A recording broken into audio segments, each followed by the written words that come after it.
Welcome to Nexus Point, connecting the dots. Are you going through a boring weekend and don't know what to do with the rest of the day? Then I have the perfect plan for you. I bring to you a beautiful movie called Life is Beautiful. This Italian comedy drama is set in the backdrop of Second World War and is directed by Roberto Benigni. Based on the book, In the End, I Beat Hitler and Roberto Benigni's own father's life. So now you will be thinking, how can a Second World War drama be a light, interesting and a wonderful movie at the same time, right? Let us go through the movie in a quick glance.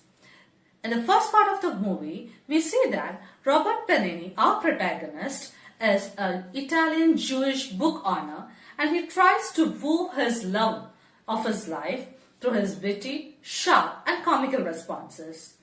He is super imaginative and above all, he is very much positive of life. He brings positivity to all those around him and a smile to all those who come across him. And in the end, we see that the love of his life finally decides to elope with him, ditching off the suitor in the marriage venue.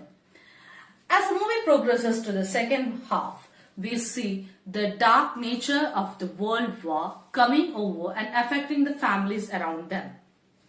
And our protagonist is not an exception.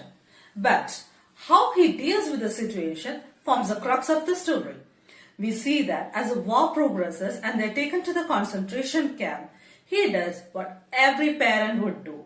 He does everything in his power and anything under his control to make sure that his child is not a victim to the vagaries of the war. And how? Using his imaginative skills. Yes, he tells his child that in the concentration camp that they are playing a beautiful game and the child has to abide by all the rules to make sure that he wins the game. And he makes sure that the child follows the game and encourages him eventually. At one point of time, you'll be laughing at the comical situations and scenarios and how the father-son bond and the innocence of the child melts your heart. And you completely forget that you are seeing a World War drama. But in the very next instance, we see the hardships the father and his co-prisoners have to face in the concentration camp, the struggles he has to endure to make sure that his child is safe and protected, not just physically but also mentally. And by the time you finish this movie, I am sure you will be perplexed like me on what exactly is the dominant emotion. You will be happy how the father was able to protect his child. You will be relieved that the war is finally over. You will be angry that such a crime against humanity did take place. And you will be really positive that even if whatever be the darkest circumstances, even if you have a glimmer of hope, there will always be a silver lining and that will be enough to take you through the toughest of the times. Yes, this movie is certainly set in a very dark period of time. But the story of the movie is certainly going to bring a positivity and a positive attitude in our lives.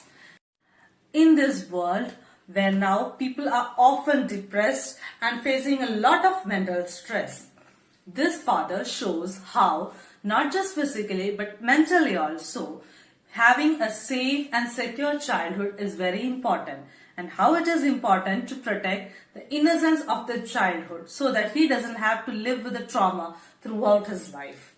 This wonderful movie is available on Netflix and Amazon Prime. So don't waste your time, go log in and watch this wonderful movie and I'm sure you'll have a very good nice day further. Bye-bye and good night.